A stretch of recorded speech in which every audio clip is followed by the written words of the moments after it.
Estes são os nomes dos valentes que Davi teve.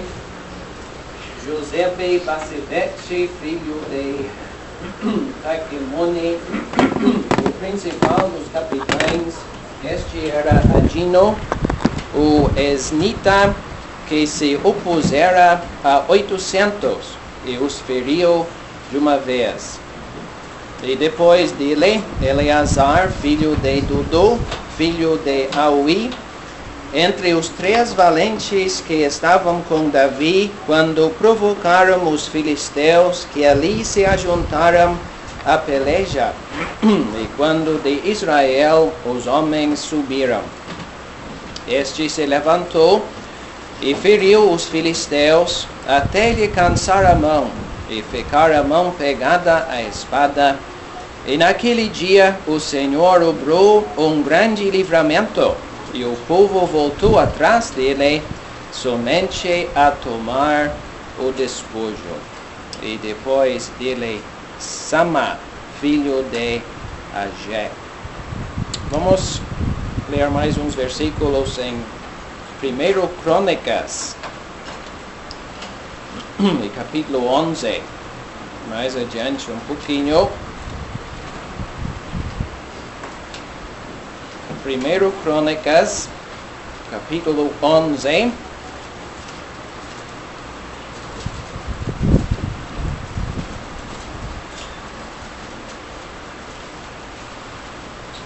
Versículo 12.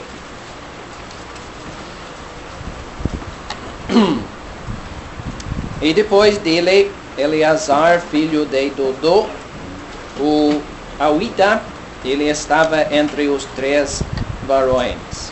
Este esteve com Davi em Pasdamim, quando os filisteus ali se ajuntaram à peleja, e o pedaço de campo estava cheio de cevada, e o povo fugiu de diante dos filisteus.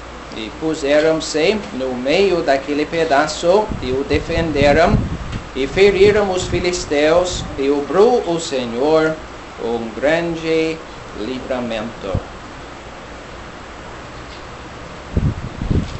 Então era só isso que eu queria ler. E vamos pensar um pouco sobre este homem, Eleazar, filho de Dodô. Eu acho que não é um homem bem conhecido no Brasil, e não é sempre que ouvimos ministério sobre ele, mas eu acredito que tem bastante lições importantes para a gente aprender deste homem que aparece só 2, 3 versículos. Aqui mais 2 ou 3 em 1 Crônicas e desaparece.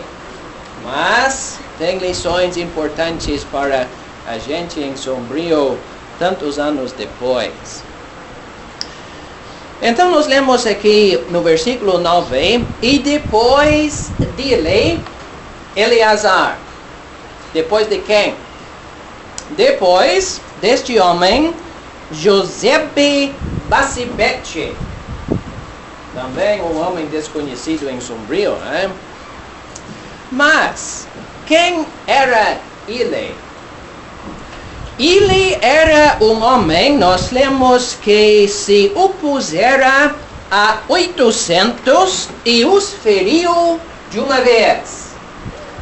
Um homem que se levantou contra 800 e feriu todos de uma vez. É muita coisa, né? Coragem, convicção naquilo que ele fazia. Um homem no lugar certo, na hora certa, se levantou contra 800 e feriu de uma vez. Versículo 9, e depois dele.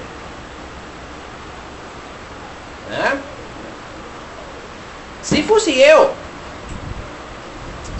eu, eu acho que eu teria olhado para Josebe Basebete. Ué, mas Se ele fez aquilo, e se ele fez tanta coisa, olha, eu vou ficar no meu cantinho, porque eu não vou chegar nem por perto daquilo que ele fez. Então, um homem tão importante que conseguiu fazer tanta coisa para Deus, e eu, depois dele, não, eu não sou ninguém. Eu vou ficar quieto e não adianta nem tentar fazer nada. Eu tenho que confessar para os irmãos que eu já passei por isto. Porque eu me lembro quando Deus me salvou, quando eu fui recebido na comunhão da igreja. Havia um irmão parecido com Giuseppe Bassebete. E ele se levantava domingo de manhã para agradecer com 800.000 palavras, mais ou menos, nunca contei, mas por aí. E ele orava e orava e orava e orava 15, 20 minutos. E sabe, durante muitos meses eu fiquei ali no meu cantinho, mas depois dele, nem vou me levantar. Ele tem 800.000 palavras. Eu teria talvez 8 letras. Então, deixa com ele. E custou muito. E quem sabe tem alguém aqui em Sombrio, Passo de Torres, e você olha para aqueles homens de mais experiência e conseguem se levantar e parece que as palavras vêm e é uma coisa tão linda. E você pensa, não, mas nem adianta falar nada porque eu não tenho nem 1% daquilo. Mas, meus irmãos, eu quero animar cada um. Seria bom se levantar com 8 palavras e de repente os crentes recebem mais bênção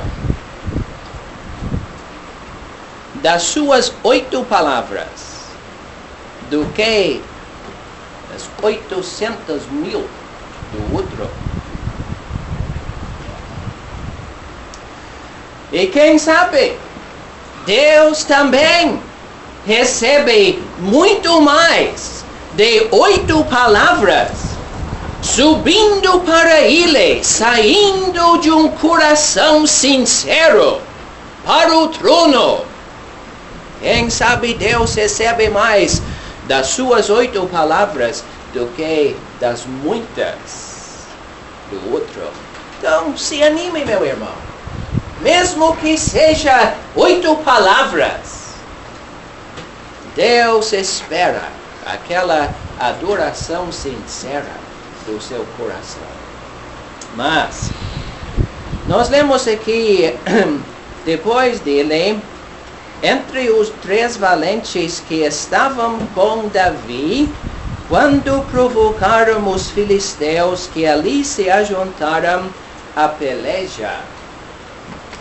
Quem sabe nós temos aqui o segredo do sucesso e o segredo da coragem deste homem. Porque nós lemos que ele estava com Davi. Mas ele estava com Davi quando os filisteus chegaram. E os filisteus não eram gurizinhos lá da esquina. Os filisteus eram guerreiros, homens ferozes, de bastante experiência na guerra. Então era para a gente ter medo. Até nós lemos que os outros homens de Israel fugiram. Aí vem os filisteus, vamos fugir. E eles fugiram. Mas este homem e mais uns poucos estavam com Davi e eles ficaram. Então, meus irmãos, quem está andando em comunhão com Cristo, parece que tem mais coragem do que aquele que não está andando em comunhão com Cristo. E aquele que está com Cristo, ouvindo a sua palavra, esperando ouvir a sua voz, querendo fazer a sua vontade, mesmo que venham as dificuldades, os inimigos, a oposição, vai ficar firme.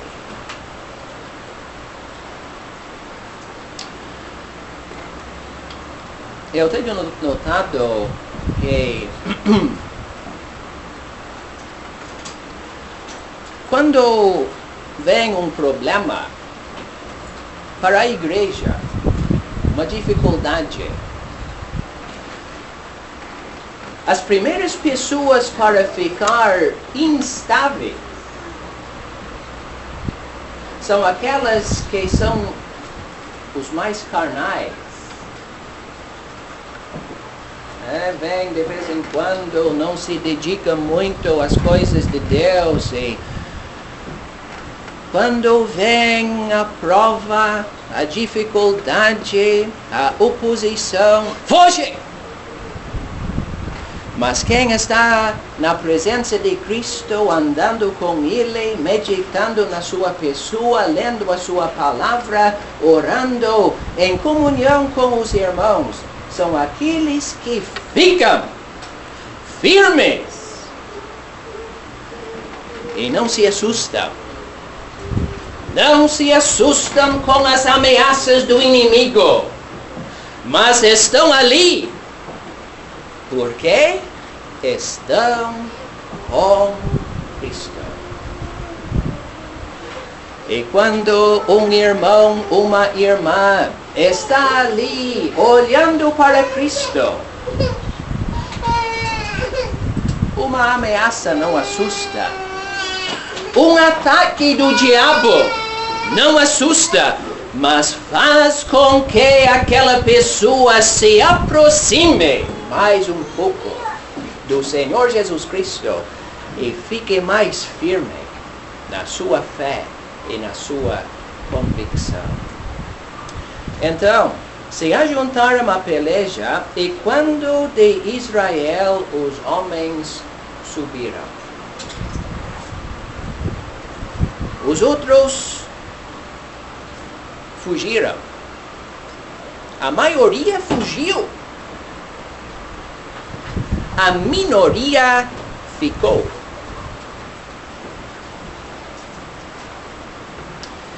Então, meus irmãos, será que todos, nós já ouvimos hoje daqueles crentes, naqueles primeiros dias da igreja, um bom número, mas todos estavam ali, todos perseverando, todos se dedicando à obra de Deus, espalhando o Evangelho, todos. Eu não sei se, ainda bem que eu não sei o que acontece por aqui, daí vocês não podem me acusar de nada, né? Eu não estou julgando, tirando pedras. Mas o que acontece na igreja aqui e na igreja em Passo de Torres? Será que 2, 3 irmãos e 2 ou 3 irmãs fazem 99% da obra e os outros ficam observando? Eu não sei para onde estes homens fugiram, mas eu imagino que tinham bastante interesse em olhar para ver o que estava acontecendo. Eles estavam bem longe. Mas olhando para ver onde está Eleazar, José e Basebete, será que eles vão ganhar? A gente não vai se envolver, mas tomara que eles vençam. Tomara que dê tudo certo, mas a gente fica só observando. Tem muitos crentes assim, sabe? E 2, 3 irmãos se esforçam, fazem um grande esforço no trabalho de Deus. E você... Não tem ninguém aqui nesta categoria.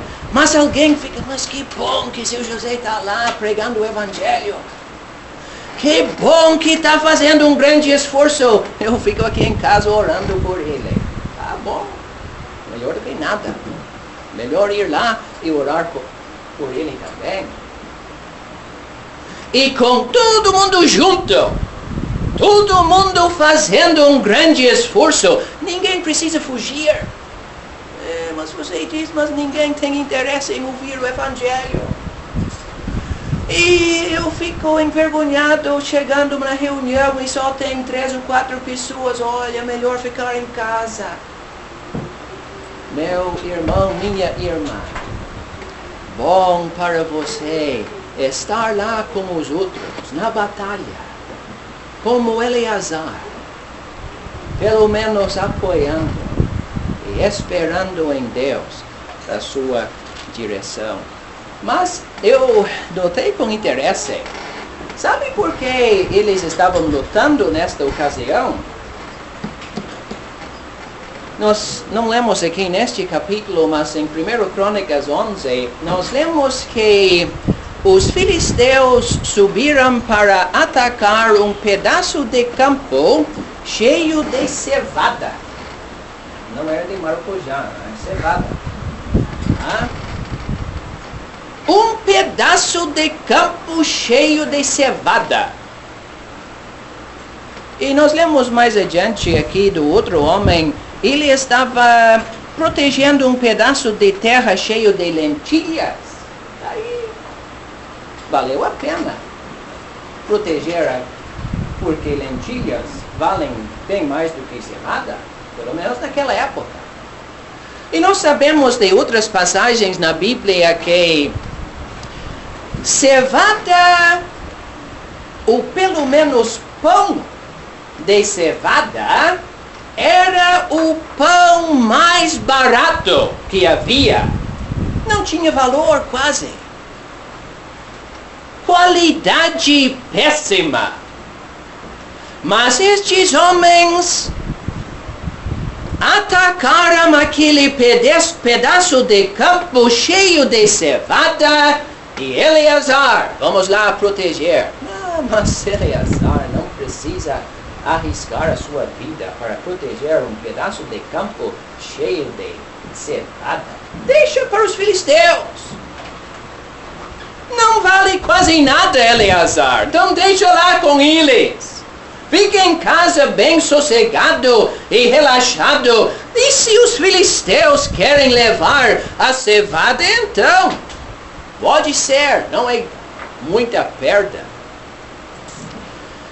Mas, meus irmãos, por que será que Eleazar fez tanto esforço para proteger um pedaço de campo cheio de cevada?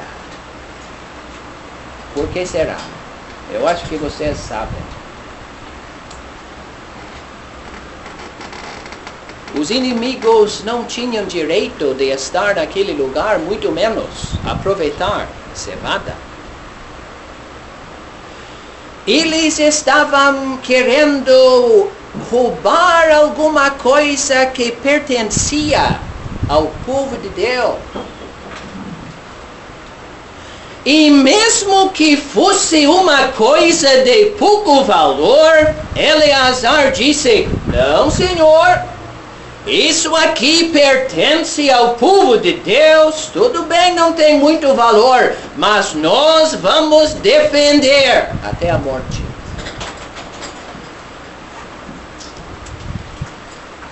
Então,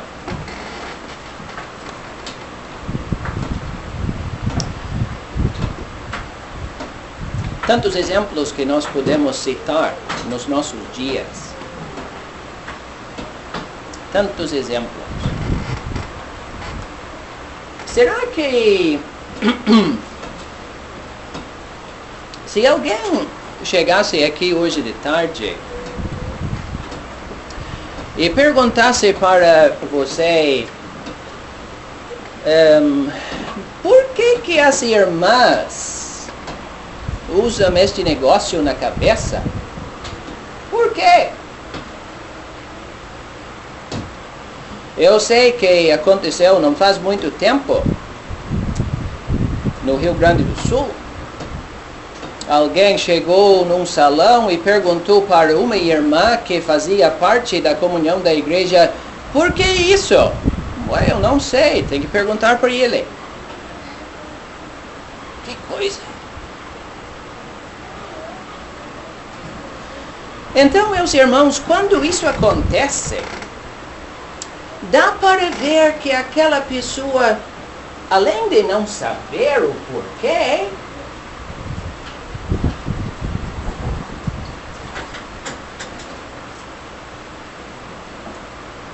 será que tem convicção sobre aquele assunto? Será que realmente está disposto a fazer a vontade de Deus? Ou isso é uma tradição, mas o porquê eu não sei. Eu imagino que quando tem casos assim, quando o inimigo vem, e quando alguém sugerir um dia, eu acho que não precisamos mais disso, aquela pessoa vai dizer: pois é, nem sei para que a gente usa, então deixa mesmo.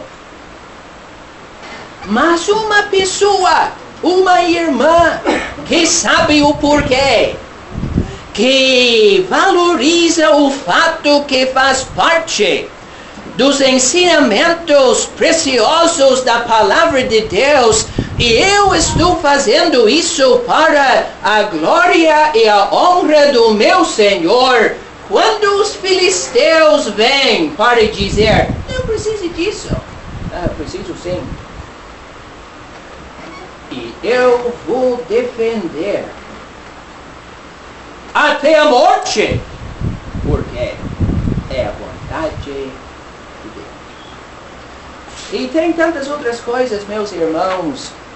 Às vezes, talvez pensemos que não tem muita importância,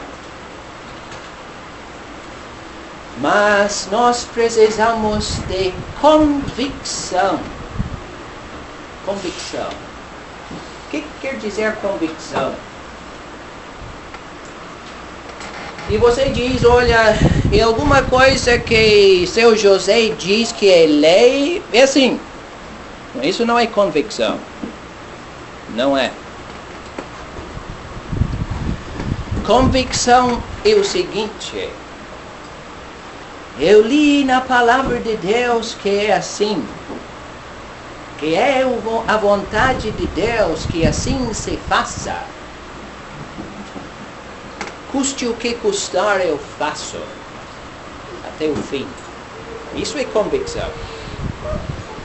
E nós precisamos bastante nestes dias difíceis.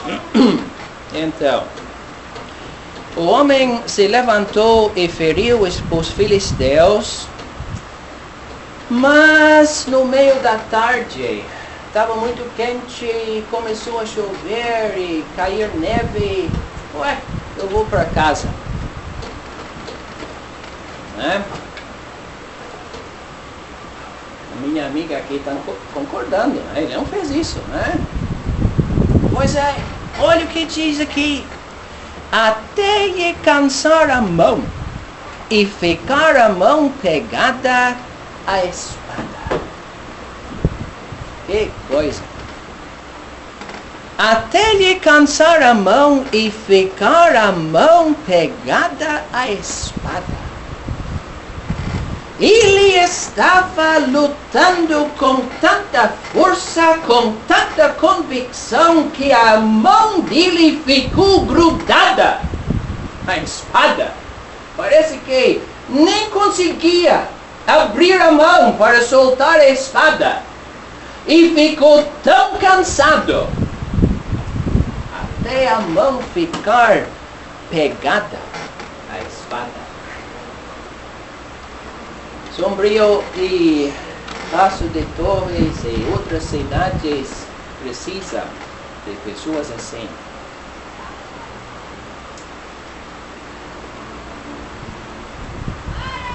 Eu sei que precisamos descansar. Eu sei que o corpo humano tem limites. Mas com a ajuda de Deus, seria bom a gente ficar cansado no trabalho de Deus.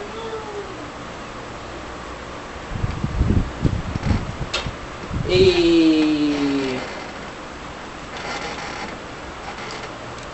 vamos notar, meus irmãos, que ele usava a espada. Ele não saiu para a batalha pensando e dizendo, não, espada não preciso.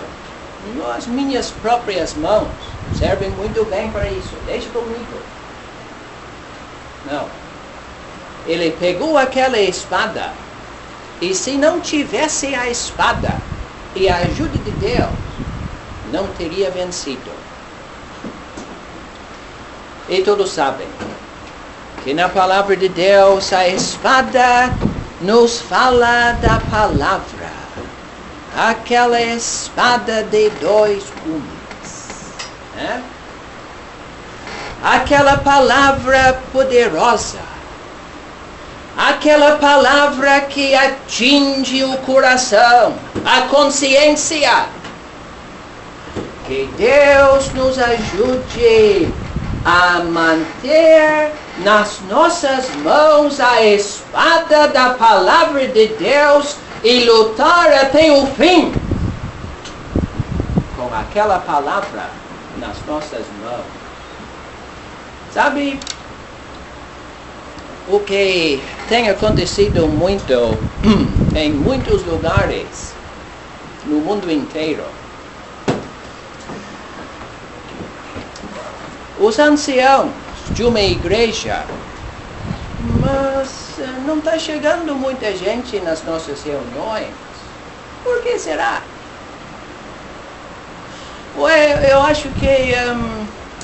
Eu acho que as pessoas não gostam mais de ouvir a palavra de Deus. Então vamos diminuir um pouquinho o conteúdo, deixar fora um pouquinho a leitura da Bíblia. Vamos cantar mais um pouco. Estamos cantando hinos e corinhos e muita coisa boa. Mas vamos deixar um pouco e as pessoas gostam de cantar e vem mais gente. E fazem isso. Daqui a pouco está diminuindo de novo o nosso número. Temos que cantar mais. Ou será que não tem outra coisa? E vamos fazer isso e outra coisa. E cada vez mais a Bíblia vai para o lado. Até o dia em que a Bíblia está fechada no banco, se ninguém abre. E lá na plataforma a Bíblia fica fechada. Não precisamos mais da Bíblia. Sabe, meus irmãos, quando isso acontece, é uma grande tragédia. E tem acontecido.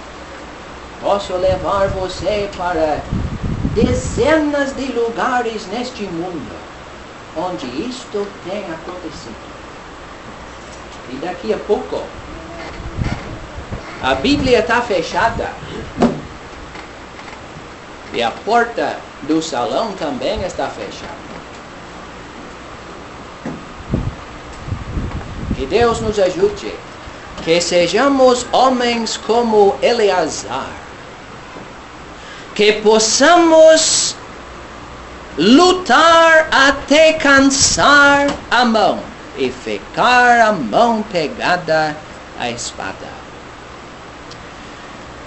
Mas temos que chegar no fim da nossa história. Eleazar, o que houve, enfim? Os filisteus. Na verdade, foi uma grande derrota e a gente fugiu para casa bem desanimado e não adianta mais. A gente não espera um final assim, porque nós lemos que naquele dia o Senhor obrou um grande livramento. Não é para estranhar isso, né? Porque se aquele homem estava lá, convencido, convicto, com a espada na sua mão até cansar, na batalha para a honra e a glória de Deus, para defender o povo de Deus e aquilo que pertencia a Deus dos inimigos. Será que Deus vai abandonar um homem assim? Será que Deus não vai dar para aquele homem a vitória? Claro que sim. Isso que aconteceu. Mas vamos notar uma outra coisinha. Naquele dia o Senhor obrou um grande livramento. E se fosse eu, mas fui eu fui na batalha, não foi o senhor. Eu fiquei cansado, aquela espada era minha, mas por que diz aí que foi o Senhor? Eu acho que Eleazar não chorou muito sobre isso. Sabe por quê? Porque ele estava fazendo tudo para a honra e a glória do Senhor. Então, se o Senhor recebeu toda a glória e Eleazar não recebeu nada, estava tudo bem para ele.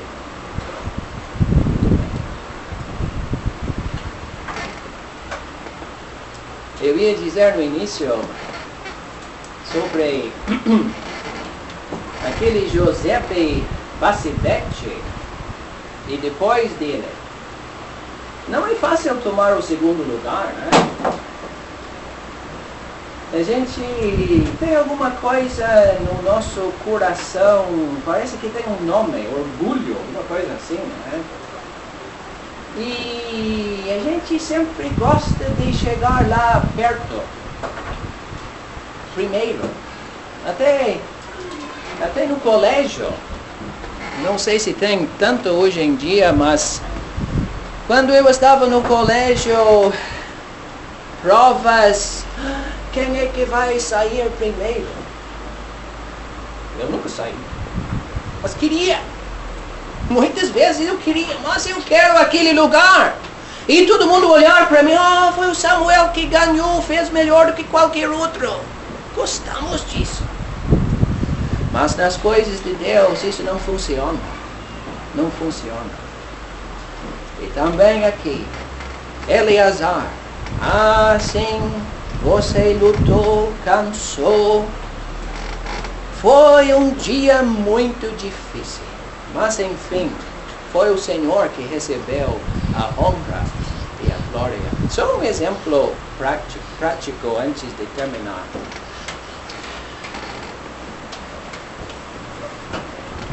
Eu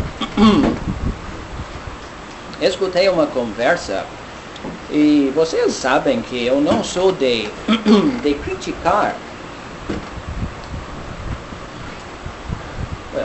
Talvez seja, mas pode me corrigir.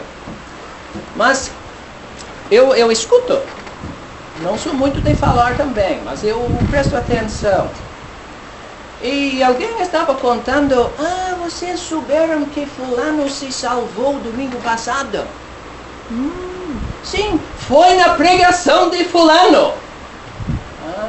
Tá. Alguma coisa errada, né? mas foi o pregador ou foi o Senhor que salvou o homem? Ah, tá. Mas foi na pregação de fulano.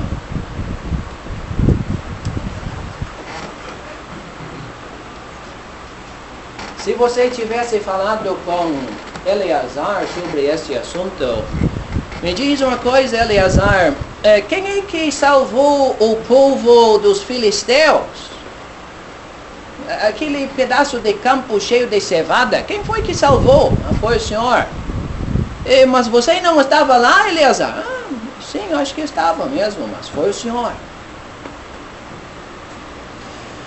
Que seja assim. Eu sei que Deus usa o vaso fraco, mas é triste quando o vaso fraco recebe mais glória e honra do que o Senhor. Estão entendendo? Só um pensamento. Mas quando nós lemos aqui a história registrada, o Senhor obrou uma grande obra. Eu acho que Eleazar está bem contente. Ele não está dizendo, mas por que escreveu isso? Fui eu! Não. Eu estava lá, mas foi o Senhor que fez. Estou contente. Que Deus nos ajude a seguir o exemplo deste homem desconhecido. Mas como há princípios que se repetem na palavra de Deus, e nós precisamos aprender e reaprender como agir nestes últimos dias. Que Deus abençoe a sua palavra.